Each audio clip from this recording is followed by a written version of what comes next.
Welcome to Mad About Money. I'm Maddie Alexander-Grout and I'm the founder of Mad About Money. This podcast is all about helping people to understand their money better, learning about people's interesting money journeys, and just chatting about money in general and making it less taboo. I am here with Timi Merriman Johnson, who is the founder of Mr MoneyJar. He is a social media influencer, a all-round amazing money guy, and I literally see him everywhere. So like I was really intrigued and I thought if we get him on the podcast, like I get another person who is just as passionate about money education as me. So Temi, welcome onto the podcast. It's so nice to finally meet you in actual real person rather than just watching all your videos and seeing how damn awesome you are. But Yeah, it's an absolute pleasure. Tell our viewers and listeners a little bit about you. thank you for having me, Maddie. And You're likewise, it's so great to welcome. actually be able to speak to you. My TikTok is like my For You page is kind of 50% you, like whenever I go Oh, on. So it's nice is to that a actually good have you thing or a speak bad? back. Is that good or bad? That's good. Definitely a good thing. Um, a little bit about me. Yeah, I run a financial education company called Mr MoneyJar. Sometimes people also call me that. And as you said, I'm super passionate about teaching people about money. I consider myself to kind of cover the whole spectrum. So I speak about personal finance, investing, getting on the property ladder. But increasingly, I also speak about mindset and happiness as well, Yes. and like health, because I think, money, having money is going to solve a lot of your money problems, but you want to improve your life in a holistic and sustainable way as well. So yeah, I We speak about the share whole thing. we share that as a passion. I am so in fact, I was literally just talking about it a minute ago, but we've got a new thing with the Mad About Money app that's coming very, very soon, which actually helps people to look after themselves, as in like mental health and physical health. That's Because it. I'm very much a believer that that all ties into how you manage your money. My money journey has been up, down, up, down, up, down, and it's not just been because of money itself. It's been because of mental health. It's been because of physical health. It's been because of family issues, work life issues, business issues. All of those things pull in. And that's why the Mad About Money app exists, because I wanted to create a social platform which everybody could use, which helped people to understand money better. And you definitely need to come and visit and come and be in there because there's lots of opportunities for you in there. Oh, awesome. But it's very exciting to have you on because I've always wondered, and I ask every single one of my guests this, but what is your story? What brought you from where you were to where you are? Yeah, I think that there are a lot. The interesting thing about what I do with my life now is that it's kind of a combination of like everything I've done up until this point, like in my Yeah. professional life. So Okay. what I do now has got nothing to do with what I studied at uni because I studied law at university. But Oh, in did my you? career, Mm. yeah, but in my career, I worked for a financial PR company. I worked in marketing. I did like influencer projects in marketing, and I've also worked as a Mm. finance manager for a charity. So all the skills, all the relationships, like the expertise I picked up in these jobs, I'm now doing a combination of all of those because now I speak about money. I'm also running my own business. So that's kind of Mm. pulling in from the finance manager side of things. But I also am on social media. And I found out, I only heard the word influencer for the first time in like 2017. And we were doing projects, we're literally finding people on the internet to place with clients and stuff. So it's been really interesting to see how, like, for anyone who's working, particularly at the start of your career, and you're thinking, like, I don't like this job, or like what I'm doing now is really random. Like, keep doing it. Like, if you're Yeah, learning stuff, you have no idea, like, actually how valuable the skills you're picking up now are, because one day you're absolutely. gonna look back and it's all gonna make sense, and that's what's happened with me.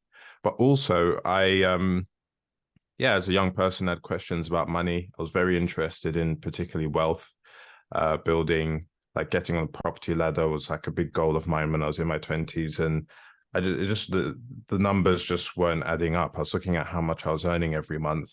I was looking at how much stuff was costing. I was like, well, I'm gonna have to do more than just my 9 to 5 job to be able to meet my financial goals. And I ended up just reading about money a lot and kind of educating myself, and then in the end sharing it with everyone. Amazing. So have you ever kind of had sort of real money problems yourself, like really struggled? Real money problems, I would say no. The closest I've come to that is at uni. So being in my, Yeah. I was, I spent pretty much all of uni in my student overdraft. Mm, And I didn't know anything about money at the time. I didn't budget. I didn't track anything. It was just, if my online banking said there was money there, then that's what I was spending at the time. Um, but no, I think I've been quite fortunate in the sense of I've always been quite frugal. I grew yeah. up in quite a frugal household. And therefore, rather than manage my money, it was just, I'm just going to spend as little as possible. And if I do that, then I'll be fine. But obviously, frugality is a good skill, For in that sure, yeah. it keeps the costs down. But the development I've made as an adult is learning how to like increase my wealth and increase my income, because that's also Yeah. important too. And that's probably more important. Like, I think there is that people don't understand that money is a journey, and how you start your journey is completely different to how you finish it. There are lots of learning curves on the way. So for example, like I started my journey in, quite a nice kind of, I would say we were probably pretty privileged as a family. We had two cars and we went on holiday every year. So like, I think that was, I definitely grew up in a privileged family. But my parents worked really hard, and they had fairly regular, normal type jobs. And all I saw was that you had to work really hard to get money. That was kind of my kind of upbringing. And then when I went to university, I had nothing. Like they didn't save for me. I didn't save for me. I got a job and I took maybe like about £500 to uni. But that, in my mind, that was loads of money. But it was actually terribly small when it came to the grand scheme of like actually managing your own life. Because this is the thing, like kids go off to uni and they don't know how to manage their money, and they're like kicked out for the first time, and it's like, oh, okay, right, now we're going to university, we're managing our money for the first time. They'd rather go out and get pissed than do anything else.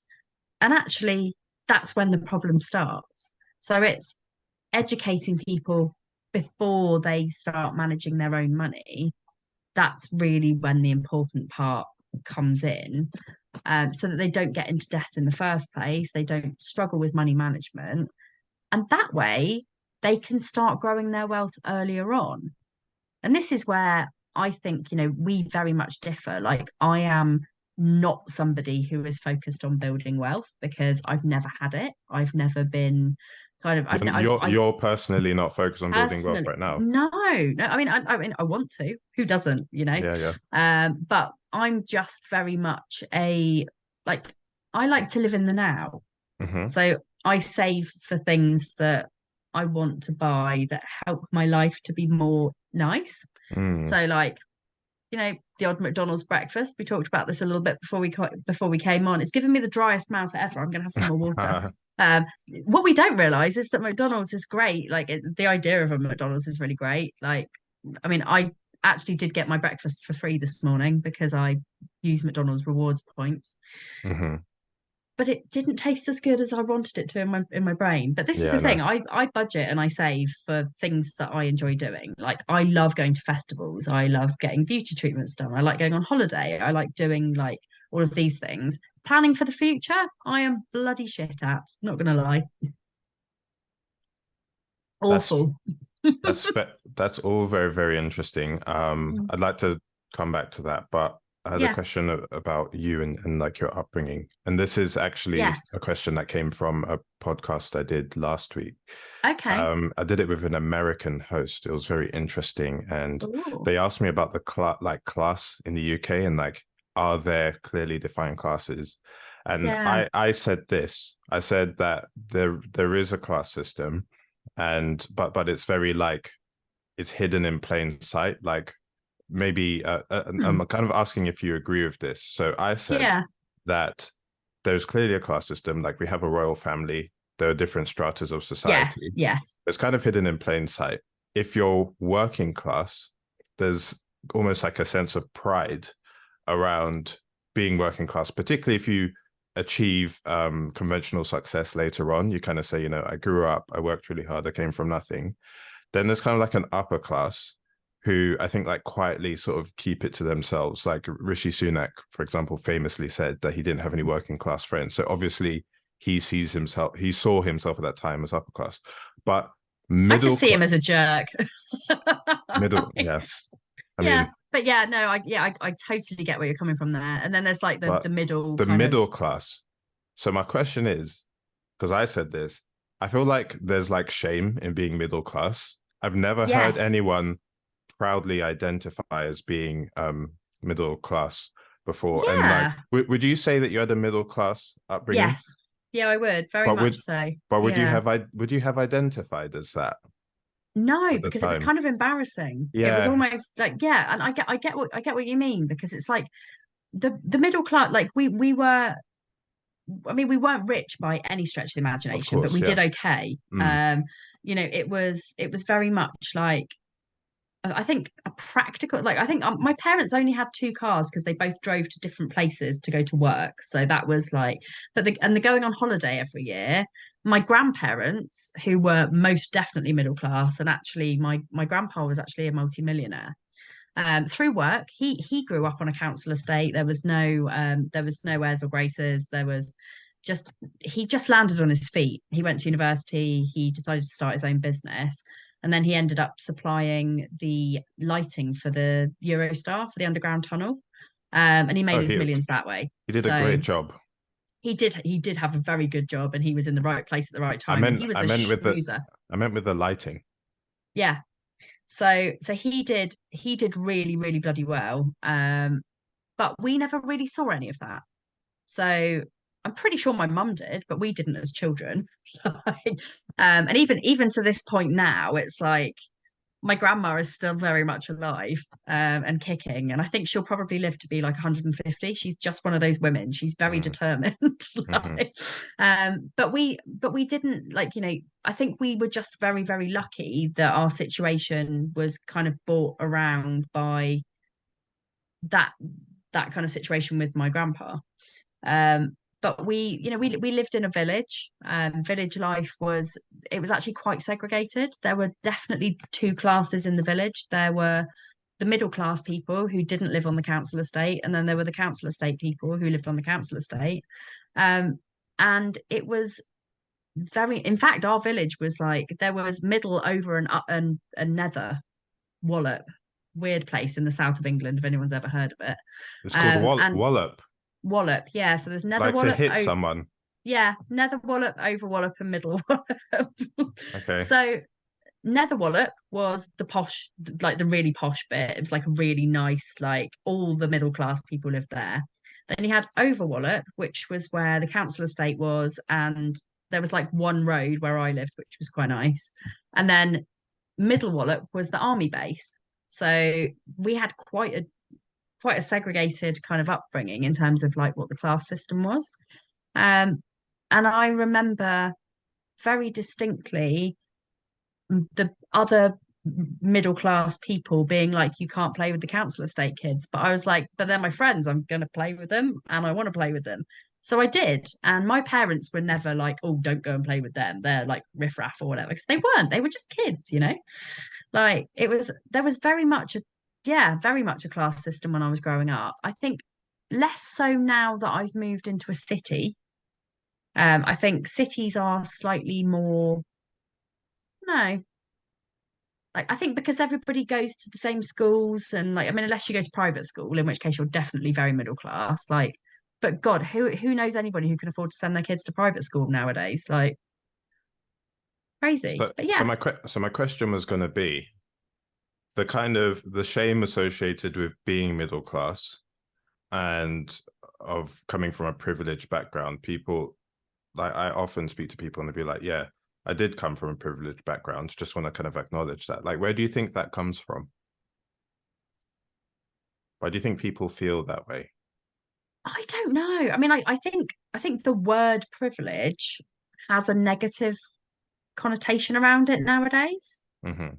I think from a class point of view, from a race point of view, I think that that word, I don't know, but that word does have a little bit of like a negative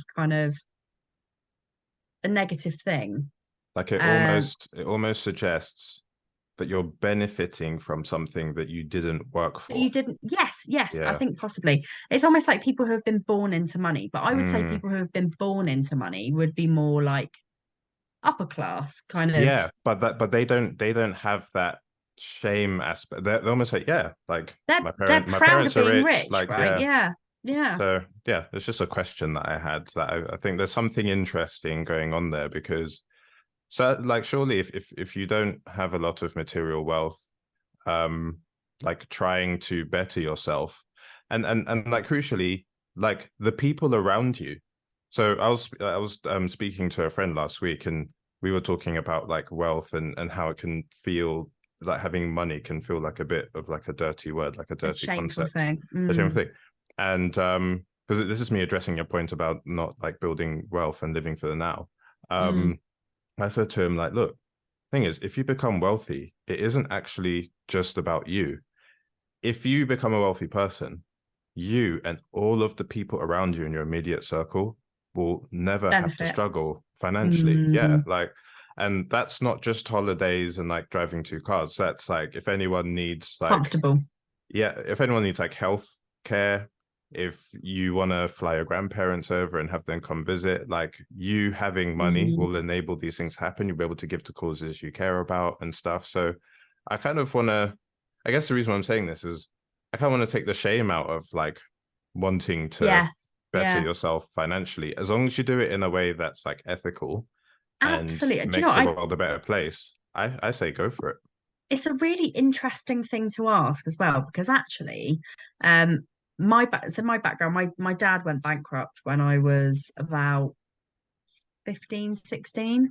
My parents got divorced. There was like a really big divide in my family about money because my mum didn't earn enough to be able to stay in the house and we had to move and it was all pretty stressful. And I think when I went to university, I had a really bad money mindset.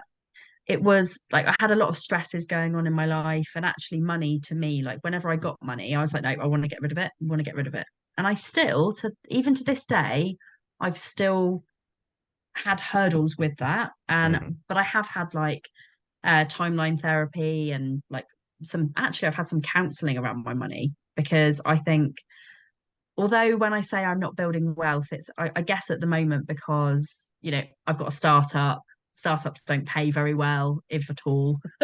And it, building the tech that I've had to build for the app has been pretty expensive. However, I actually this morning I sat down and I did my financial forecast, and actually I have got very, very good potential to be wealthy with this app if it goes in the right direction.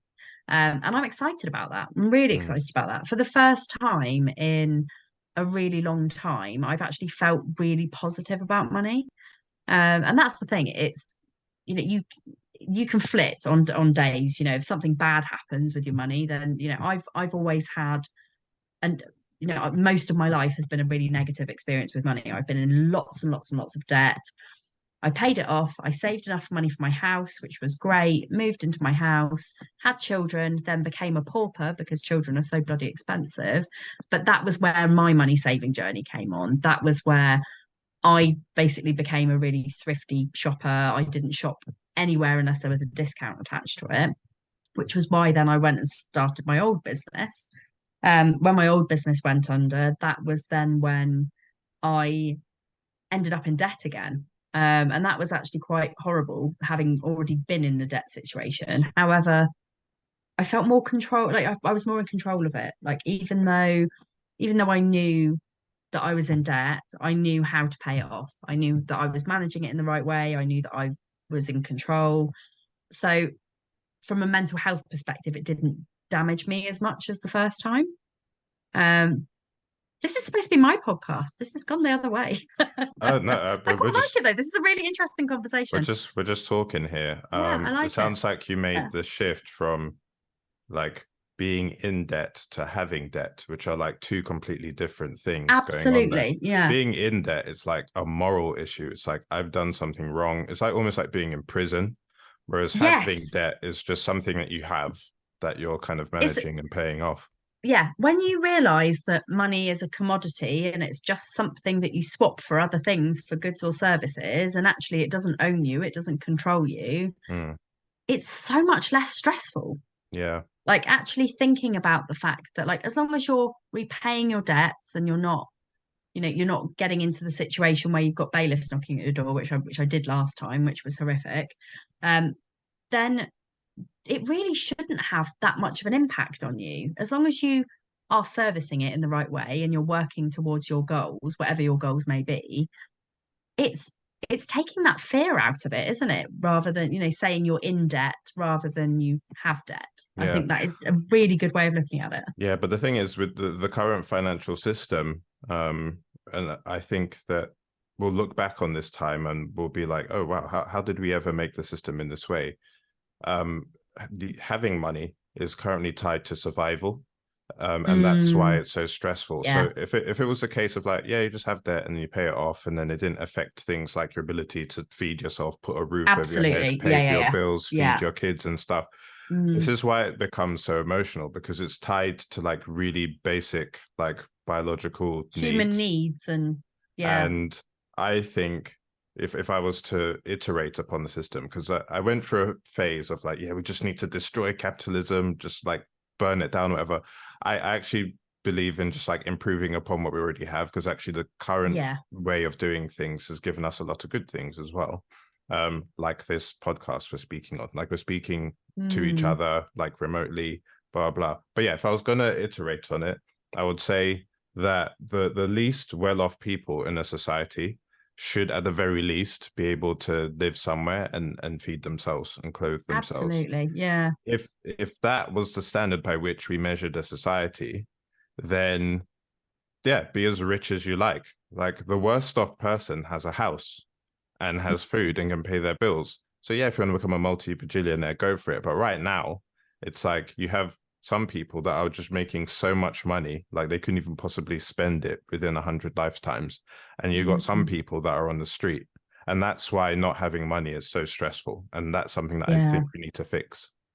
Oh, I mean, could you imagine if there was like, I mean, not like benefits, but genuinely just like an allowance, like a person allowance, like, It's called universal basic income, and it's currently yeah. being trialed And in the UK, and it's been trialed in various countries around yes, the world. I did see something about that actually, and I think it's Yeah. it's interesting. It's really interesting. And then like, people who can, I mean, I still think that, the childcare system is absolutely buggered in this Yeah. country. Yeah. Women can't, well, women or men, depending on who wants to go back to work, but it's generally the woman who ends up looking after the kids, just in a stereotypical kind of relationship. We want to work. We want to work full time. We still want to see our kids. Of course we do. We didn't just pop them out to, never see them, although sometimes it wishes that that'd be wishful thinking. But we struggle. We struggle to earn a living because we have to pay these stupid childcare costs. I mean, I this morning am about to pay my final ever childcare bill. Very excited about that. Congratulations. I know, I feel like Okay. I'm free.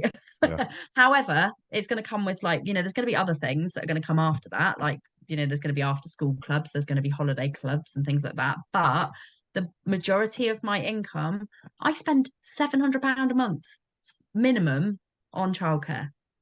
It's like, that is just so insane. Like, I feel like I need to have some form of like, I finished my childcare paying party or something. Mm, Definitely need mm, to have a glass of wine. yeah. Yeah. um, although I do have to navigate the next 3 weeks with her at home, which is going to be fun. But Mm. it's still so it's hard, isn't it? Like this That's whole it's the a lot of country. money. Mm, And yeah, I think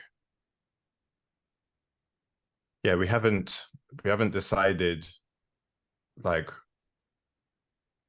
whether we like this might sound like a big statement, but I feel like we haven't decided like whether we want women to like be able to raise their kids or whether we want women to go back to work and put their kids somewhere, because I think Yeah. like raising children is like a really important job.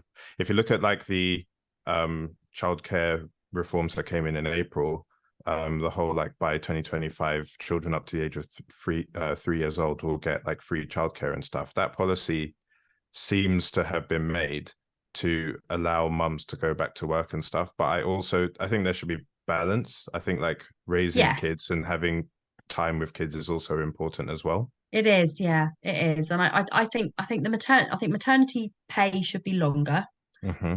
because my God, I was not ready to go back to work after 6 months. Not a chance. Like in fact, I wasn't ready to go back to work properly until my children were like 4 because they just didn't sleep. Like ADHD mum, ADHD kids, not a good mix. Like, and they just didn't sleep. They were horrendous. And I was on the verge of insanity for most of that time. And this is another thing, when you are a new mum and you're struggling with all of these different emotions and feelings and hormones, that is a terrible time for your money. Like, absolutely terrible time. Like, the amount of times that I bought stuff while I was half asleep because I just was scrolling and I was like, oh, yeah, there's another thing that I need, which I didn't need. You buy all this baby stuff and actually you don't really need it. I did a TikTok about this the other day, actually, about all the things that you buy as a new mum that you really don't need to buy. And it's insane. Really, the only thing you need to buy new as a new parent is a car seat because that's the safety thing.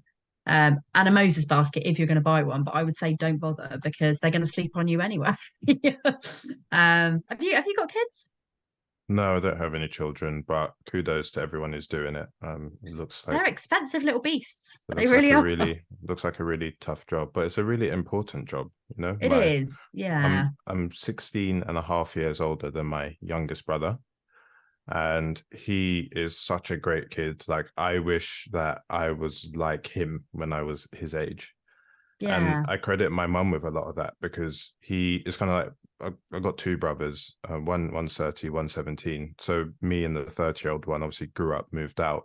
So my Mm, youngest brother was in a way like in an only child situation and yeah. spent a lot of time without any other kids. We did spend a lot of time with my mum, and I think that really, really shows in just like the sort of adult he's Relationship they've becoming because got. he's really Mm, like mature and really chilled, and it's just great. I'm not sure if he necessarily would be the way he is if he hadn't had as much contact time with my mum. So really glad that she was yeah. able to do that for him. Yeah, I mean it is really important, and just as important for dads to have relationships with their children as well. Like Of I course. think but there's got to be an influence, and also it's how you manage money within your family.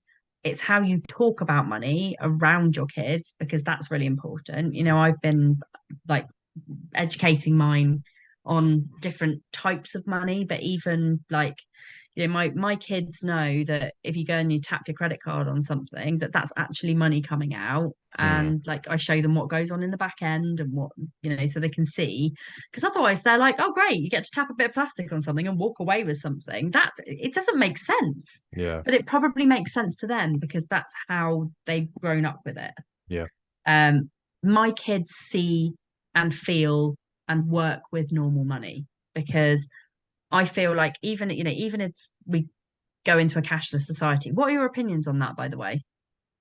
Cashlessness. Mm, Yeah, it's obviously as with all technological revolutions, it's a double-edged sword.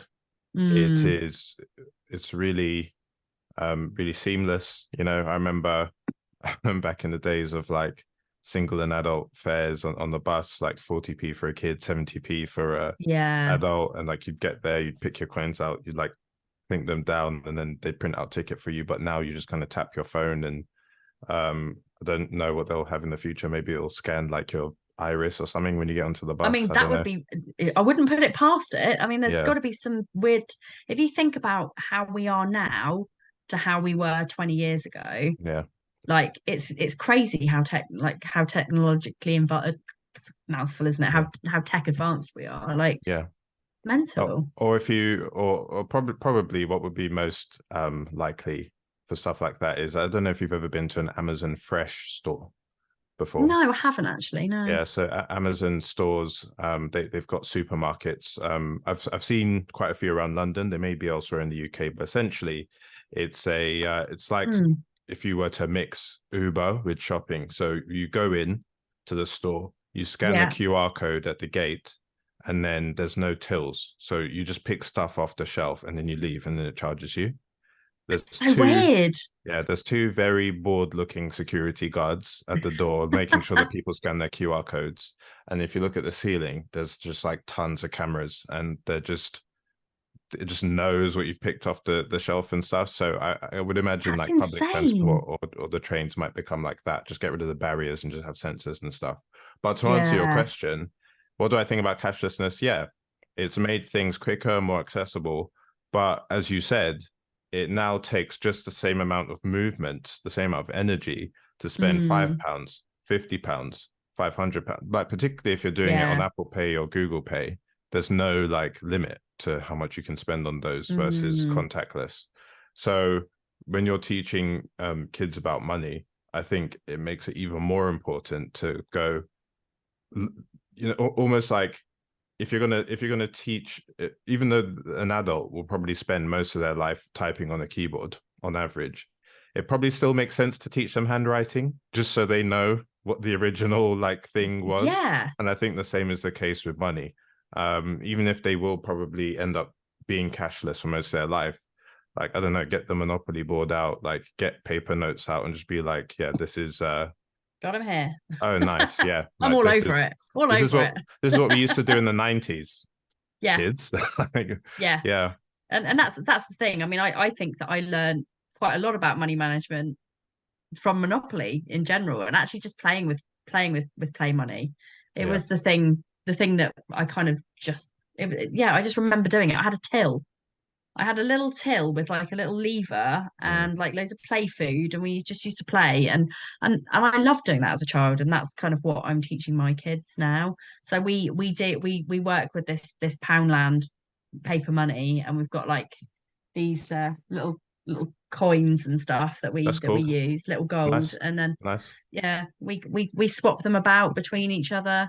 This is my money that they've paid me to do things. So they this morning, because they wanted a McDonald's breakfast, they had to pay me for it because I don't want to pay for their McDonald's breakfast. I mean, I did have my own sausage muffin without an egg in it because I'm not allowed any egg anymore. And I shouldn't really have had the bread either, but it's fine. Yeah. Tasted good. I'm not dead, so we're all good. But yeah, the coin system works in our house, and then they come to me at the end of end of the week, and they're like, right, mummy, I've got this much, and then we swap it for cash, and then they can choose whether they spend it or save it. And Okay, so this sounds really interesting. So you use the play money as the yeah, coin system, and then they can yeah, trade that in for real life real money. money. Yeah, Interesting. I've not yeah. heard that before. No, I think I invented it. I'm going to call it the mad about money method. Yeah, you should patent that. I should, shouldn't I? I Yeah. should. It's like it was something. Do you know what? It was something. I bought a load of pretend money for a photo shoot that I was having, and then I just had this idea because the kids just started playing with it, and they were at the age where like they were 3 and 6, and I was kind of at the age where like they were starting to kind of be interested. So I just started to kind of give them pocket money, and then they choose if they spend or save the real money. Harriet saves it nearly every single week, and Ben spends it every single week. He's terrible. But it's up to him what he wants to do with it. He gets it. He totally gets it. Like he got birthday money recently, and we were going to the balloon shop to get my friend a balloon for her birthday. And it was his birthday, and he said, "Mummy, can I have a balloon?" And I was like, they're like 10 quid for a balloon that doesn't last for very long. So I said to him, look, mate, would you rather buy Pokemon cards that you know you're going to get loads of enjoyment out of, or a balloon that just floats in the air that does nothing? And he was like, Pokemon cards. I said, good choice, mate. Good choice. Let's not buy a crappy balloon. Yeah, So we yeah. took a picture of him with a balloon just so that he felt like he'd been near one. Mm. I'm a horrible mum. No, no. You know, I'm he pretty has. sure that like that decision making process like would work with adults as well, like cost per use is very, very important. I think about how much I'm going to use something versus the amount I paid for it a lot. So that's actually quite Absolutely, I do. sophisticated. Yeah, do you know when I started that was when I lost my house in a house fire. It wasn't actually my house that burned down. It was the one upstairs from mine, but I lost everything that I owned due to water damage. Mm, And there were a few things that I managed to save, but most of them I managed, like, they were all just ruined. And there was this one dress that I absolutely loved, and I bought it from like a kind of like a backstreet kind of shop, like a little lanes type place. mm. And it was about £17. But I realized that, like, every time you wear something, its value actually kind of the value of what you're getting out of it is kind of divided. Yeah. So you might buy a top from Primark and it's like £2, but you get about five wears out of it before it gets holes in it, or it gets eaten by the washing machine because it's such crappy material. Or you buy something a bit better and you can wear it thousands of times and it makes it more valuable, even though it's cost more. My So, favorite things to spend money on are things that just last once you buy them. So an example of that is like I've got a power bank. oh, I It's love a like power bank. about the same size as my phone. And I think I bought it in 2016, 2017. And like it was 20, 30 quid. But like it still works. It's Yeah, charged my phone like hundreds of times. It's with me every single day. I'm just like thinking, like, imagine if every single time you spent money, you got this much value from what yeah. you like, from what you bought. Because on the other end of that is maybe like a cocktail or something, which you kind of drink and then it's done. I Like do quite like cocktails though. they're nice, but but but but from a it cost yeah, per use they perspective, are, yeah, they're rubbish. yeah. Absolutely. And actually I don't drink really anymore. Mm, I realized that it was quite bad for me from an ADHD perspective, because I get really bad anxiety after I drink. I feel like the world hates me. I feel like, did I do something that I regret? Was I okay. stupid? Did I say something wrong? So actually, like, the whole drinking thing for me, it is a kind of a bit of a thing of the past now anyway. Like, I drink maybe like once every 2 months or something. I'd much rather spend my money going to like a gig or a festival, or Yes. like something that Experiences. where I know that I'm gonna really enjoy it. And Yeah. that's the thing. I go to probably four festivals a year. um Sometimes I think, oh, I'd rather go on a holiday. So actually I've got a holiday booked for the end of September. But I budget for those holidays and I make sure that I've got a fund at any time that's, and with the cash that we spend, I do cash stuffing so my fund is, in fact, it's almost full again, but like, this is my, like, my coin bank. I've got all different types, and then I've got my binders which have got cash in them. I don't cash stuff in general, I just cash stuff for fun, because it's money for me that I then don't feel guilty about taking out of my bank. So, Mm, what do you enjoy spending money on? that's a great question. Thanks. I I came like up with it myself. spending I like yeah, I like spending money on things that last. Yeah. I like spending money on making memories. I like spending money on improving my skills. I like spending money on improving my health. And I particularly love spending money on things that either save me time or allow me to do things like way quicker. Like I'll Mm, buy something like that in a heartbeat. I'm trying to think of an example um of that. Something that's like really kind of saved me time. It'll come back to me. But if I yeah. can pay once and then the thing lasts for a long time, Mm. either in my brain, in my body, or physically, then those are the things that I like spending money on the And most.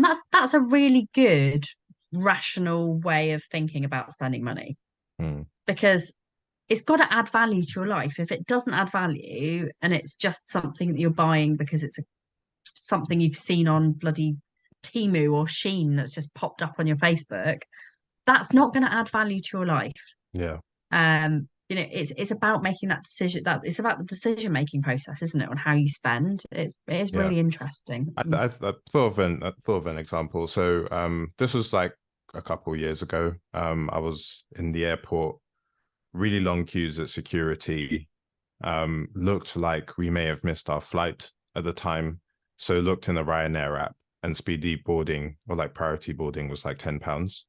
and we just paid £10 each, and then we Mm. skipped the entire queue, and then we got through to the front of the flight. Like I'll spend money on stuff like that because Oh yeah. it just saves on time, and the cost of missing the flight is like way more than the £10 that you spend. I wasn't necessarily like that when I was younger, but now that I run a business and like you can actually like cost up your time, you can like attribute a value to your time. I tend to Yes. make decisions like that more now. So another question, and like tell me to bugger off if you think I'm being too nosy, but how do you make money in your business? Yeah, I make money. So I'll take you from the beginning. So in the beginning, I made money from social media branded posts only. Yeah. And that's because we were in the pandemic and everyone was online and brands wanted to market their stuff online. Then people started to ask me to teach. So I teach workshops, and I used to teach workshops virtually, and it was kind of just those two things. Then once COVID looked like it was receding a little bit, I made the decision to kind of go out and start speaking about money as well, because I was like, Mm. the world has opened up now. So I'd say now about half my money comes from giving talks and workshops and stuff in real life. And then the other half comes from doing stuff online. And I think it's important to have both, because if there's another pandemic again, I'll shoot back online and I'll do the online thing. But Yeah. if they were to turn off all the social media platforms tomorrow, then I'll just go to an event and I'll speak in front of a room of people. And over the last couple of years, I've become a much, much better speaker because I've just been doing as many as I possibly Yeah. can. And I must say that between the two, I do prefer the real life stuff. I think the internet is immensely powerful and you can get a lot of reach through it, but like there would be no online. I mean, for now, there are like AI influencers and stuff that are not based on real life, but for now, there would be no online stuff unless stuff was happening in the real world. So we Yeah. have to prioritize like real life. I think still the creators of these platforms want us to live inside them. Like they literally want you to just They log in do. They and do. just And live there and just you're just posting there and you're commenting there and stuff. And yeah, I think like there's a whole like planet and like universe out there, and we want to there enter is. inside the phone. Is that what we're trying to There do? is. It And just seems really strange. do you know, it's funny. It's funny you should say that actually, because like one of the things for me when I designed Mad About Money was that I didn't want it to be a platform which people come to every day. I don't want it to be a platform that is addictive, where you stay and you scroll for hours and hours and hours. I didn't want it to be like that. I wanted it to be somewhere where people can come when they want to be educated or they want support on something, because that's what the community is there for. The community is there for support. It's not there for addictive social pressures. And there are no likes on posts, there are no there are no like replying to comments, there's no followers, there's no connections within the app. It is completely a different type of social media because I wanted to prioritize people's mental health. And I didn't want people to come in and be addicted to it and never leave. Especially not me, because I'm a very much like I've got a very addictive personality. Like having been a spending addict for probably most of my life, I'm very much like social media is very much an addiction for me. TikTok, Instagram, everything, threads, even threads. God, I'm so glad that that's died a death already, because that would have been Threads is dead. no, Is it? it's still there, but there's just no one on it. It's really No one's like on it. Okay. it's so Yeah. weird because I it was used like it for like the first week and for the then first week it was like so exciting and really uh-huh. cool, and then like it's just gone really flat. I think Um, they missed a trick by not launching a desktop, like a website. I feel they like did, you yeah. need like I feel like Twitter gets a lot of mileage out of being on both your phone and on the computer, and It having an does. app only. We have a desktop version coming from Mad About Money in end of September, beginning of October. Okay, Heard it here cool. first. Nice. It's very exciting. But yeah, I think that so the thing that makes people sticky in the Mad About Money app isn't the addictiveness of the platform. It's the fact that they get value from it. So they Mm. come, they get education, they get support, and they also get discounts on anything and everything that they're buying. So actually, it means that there's a reason for people to come back. But if people don't come back every single day, that's fine. It's, they really, really want them to come back so they can buy their gift vouchers, get their discounts, and then, get the support, maybe read some blogs, watch some videos, listen to the podcast. But my aim isn't to get people to spend more time on the platform. It's to educate people and make their lives better. That's So really cool. I think, yeah, you can solve the social media problem of like addictiveness and kind of mm, the mental health side of things by making it so people don't come on as frequently. But I do also think the education piece is important, because if you look at the way that we use social media now, it's kind of filling in the gaps of when you're like yes. bored or when you're like seeking connection or something. So you're Mm, at a restaurant, the person you're with like goes to the toilet or something, so you bring out your phone, you have a scroll. As we know, we learn from what we repeatedly see. And if you're passively taking in gossip or like images that are kind of affecting you mental health wise all the time, yeah. then that's not good. I think it'll be great if there was like a social media platform which was dedicated to just like personal improvement. Like imagine if That's every what time you this went is. into, okay, Yeah, that's exactly what it is. So yeah, so it's about all of the areas. So it's about all of the areas that make your money better, but it is about self-improvement. So yeah, it's about your work life, your business life, your mental health, your physical health. We've got a yeah. well-being platform that I we're integrating. I love that, because imagine if every time you went onto your actually not every time, because like who wants to like, That's probably a bit of a penny drop moment for me, actually, oh great. self-improvement, because I was thinking that the key word was like work-life balance, but it's not. No, I, Self-improvement is what it is. I my think actually, Timmy, you might be my new best friend. nice, likewise. Winning. My no, my vision for social media, and I have a personal Instagram account that I have no followers on, I just follow pages. My vision for social media is that like it should be a joyful net positive experience. So like you Yes. go on, you have a scroll, but what you're seeing is like, here are exercises you could be doing in the morning to make your back feel better, and here's like something funny, and here's something insightful. Like I believe Mm, that a social media feed could function in very much the same way as a vision board, whereby it expands the possibilities of what you think you can do with your life. It makes you feel happier. It makes you feel healthier. Because I reckon you could speak to like 1,000 people and ask them like, do you feel better after you have a scroll on social media? And a lot of them would be like, well, I don't necessarily like, I don't feel better, or I don't necessarily feel worse, but I do feel like I've wasted a lot of time. Kind of like yeah. how you didn't necessarily feel better after your McDonald's breakfast. I So, feel terrible, but I think that's because I took the egg out and I'm okay. definitely intolerant to eggs. All right. But it was, I mean, I still have the driest mouth, and anytime I think about it, I need to drink. So yeah, like So yeah, I think that's how I would improve upon social media, and that's what I'm trying to be. I don't want people to come on Mr. MoneyJar every single day and live there. When people do see my stuff, I want them to go, "Oh, great! I learned something. I'm going to apply that to my exactly. own Yeah, life." exactly. And that's the thing as well. Like I built it because I want there to be a platform for creators to help people as well. There's you know there's places where you can share blogs and podcasts and stuff like that. And actually, like if they're things that I saw it as a collaboration between creators. So like I make a platform, like everybody goes out there and they post on their social media, they post on Instagram, they post and they don't know that they're reaching the right target audience. Whereas every single person who is in my app wants to be better with their money because that's the Yeah, target yeah, yeah, yeah, audience. yeah. So I want as many money creators to come in because you'll benefit from it as well. Because if you're sharing your blogs and you're sharing your tips and you're sharing your contact details, people will get in touch if they want something. Hmm. There's no sales in there. It's not a sales place. Like we've got a marketplace. So if people do have a course they want to advertise, or they've got a book they want to advertise, or whatever, then we charge them £7 a month to advertise on the marketplace. So it's actually quite ethical for businesses as well to advertise. They know that they're not going to be spending millions of pounds, so it's easy for them to budget because that goes within my ethics and my values. I didn't want to charge people too much.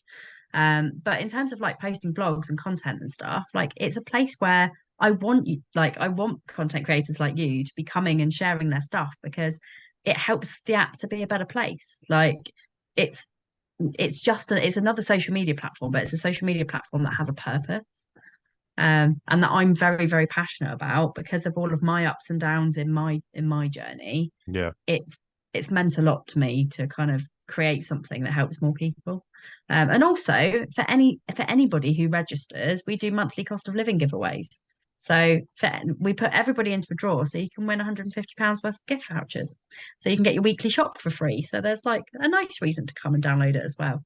I saw a reel. My friend sent it to me on Instagram earlier on today, and I'm thinking it's like from the 60s or 70s, and it was Oh, someone going through their shopping basket, and the prices, it was just like a bag of sugar for 26p, and some wow. food for the cat for 15p, and the basket costs £4.32 in total. And then it cuts to him speaking to someone from Tesco and going, "Are you the cheapest supermarket?" Because like £4 was like way too much for a Yeah. weekly shop. And then you fast forward to now, and that's like nearly the price of a meal deal. Yeah, it's insane, isn't it? Really insane. Like, I mean, I noticed actually when I was buying the McDonald's breakfast, because I haven't bought one for a while, that everything has gone up so bad, like so Yeah, much. It was like seven everything's going up. pounds for a breakfast. It's like, what? Yeah, everything's going up. All the subscriptions are going up as well. I think I've had Yeah. emails from YouTube Premium, from Spotify, like they're all going up. I So got one from Apple this morning. I think they're Apple, all just doing it at the same time. yeah, And God, the price of a Starbucks. I mean, I don't really go to Starbucks that often, but like when I went to my spa day at the weekend, we ended up getting a Starbucks on the way up. And like for a large Starbucks, it was like £8. It's like, yeah. what? And actually, Starbucks is about the only thing that I don't have vouchers for. So I was like, damn it, I can't even save. This is horrible. Mm. Like, terrible. But anyway, we have kind of come to the end of the show. But Timmy, really, really interesting conversation. Thank you so much for coming on. It's been an absolute pleasure to talk about you and talk about your journey and stuff. Where can people find you? Thank you very much for having me, Maddie. So welcome. Likewise, great conversation. Everyone can find me across social media at Mr MoneyJar. That's like a jar of money. And in real life too. Like I speak at events most months. So I look forward to seeing people in person at an event Yeah. sometime soon. Amazing. Well, I've got some plans that I'll talk to you about afterwards. But yeah, it's been great having you on. For anybody who's listening, if you're listening on the Mad About Money app, you are in the right place. You can of course listen and watch our podcasts on the app. If you are listening to it on Spotify, Apple Music, YouTube, anywhere else that it's being shown, you are in the wrong place. So you need to go and download the Mad About Money app because it is completely free. It will help you when you have problems with money. It will help you to be more positive. It will help you with self-improvement. Now we know this. Thanks, Timi. And it will also help you with money saving as well. You can find me in the app or also on LinkedIn. Just look for Maddie Alexander-Grout, and we will see you next time. Thanks for listening.